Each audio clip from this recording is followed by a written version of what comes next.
L'Institut de formation en soins infirmiers Lucien Fleury, créé en 1973, continue aujourd'hui à se développer et à se moderniser en offrant à plus de 350 étudiants une formation professionnelle qui se déroule sur 3 ans et qui leur permet d'obtenir un diplôme d'État. Cette formation rencontre un grand succès auprès des jeunes car elle permet d'entrer directement dans la vie active dans un secteur où il y a de nombreux débouchés. Sur 100 étudiants qui rentrent dans cette école, on a 85 étudiants qui ont un diplôme professionnel au bout du compte et qui trouveront un travail. Donc ça, c'est quand même pas banal. Je trouve que c'est assez rare pour le dire. Le nouveau programme va permettre aux infirmières d'être reconnues 3 ans après le bac. On va avoir l'équivalence d'une licence. En plus, je pense que les jeunes sont souvent intéressés par l'aide aux autres, par le côté relations humaines vis-à-vis des uns et des autres, et du coup je trouve qu'ils sont plutôt demandeurs de ça. Mais il faut leur donner une perspective du projet. Dans la méthodologie du travail de recherche... L'ensemble de la formation est assuré par des formateurs spécialisés aux compétences multiples et par des professionnels de la santé. Durant 3 ans, les étudiants alternent cours théoriques, travaux pratiques et stages en milieu hospitalier. Les stages permettent aux élèves de découvrir l'ensemble des services et de choisir leur orientation. On passe à peu près dans toutes les disciplines, c'est-à-dire la santé mentale déjà.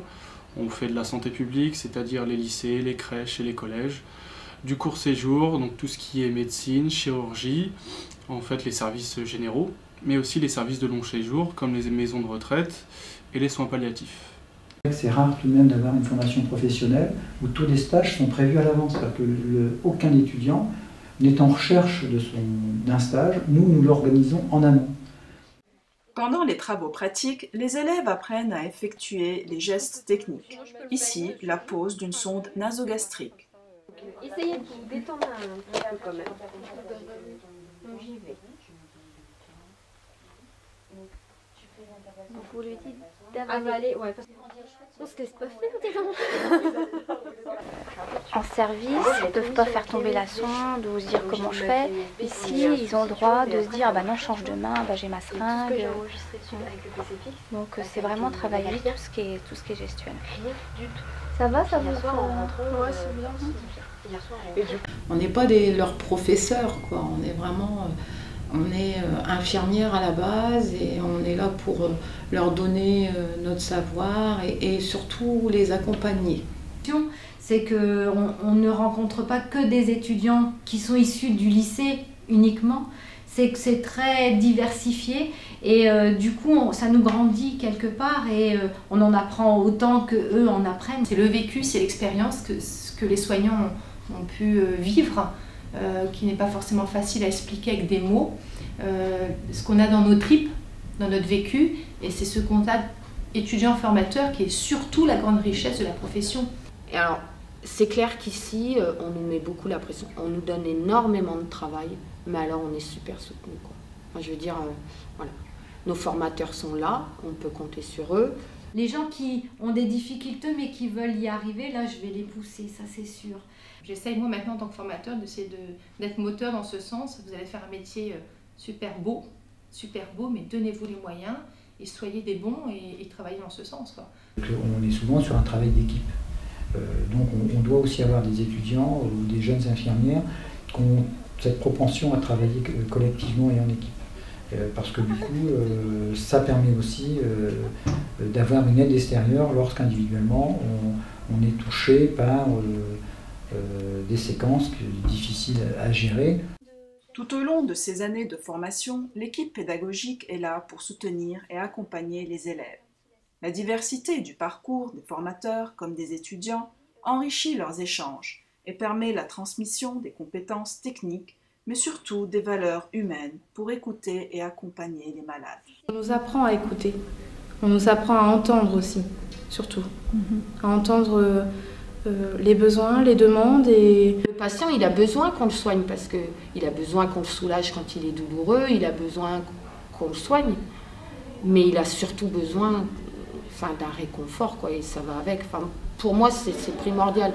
S'il n'y a pas de soins relationnels, On peut être une très bonne technicienne, mais s'il n'y a pas le soin relationnel, je ne vois pas le but du...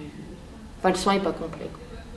On essaye de leur inculquer régulièrement qu'on n'est pas là que pour administrer les traitements.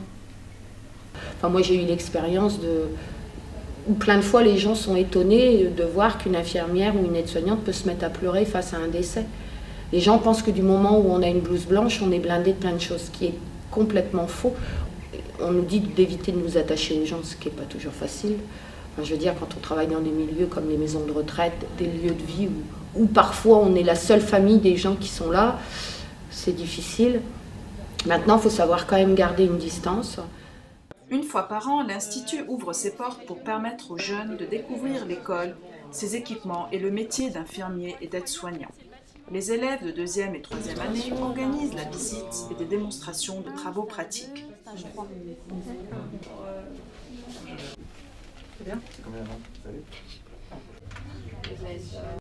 Et on pique.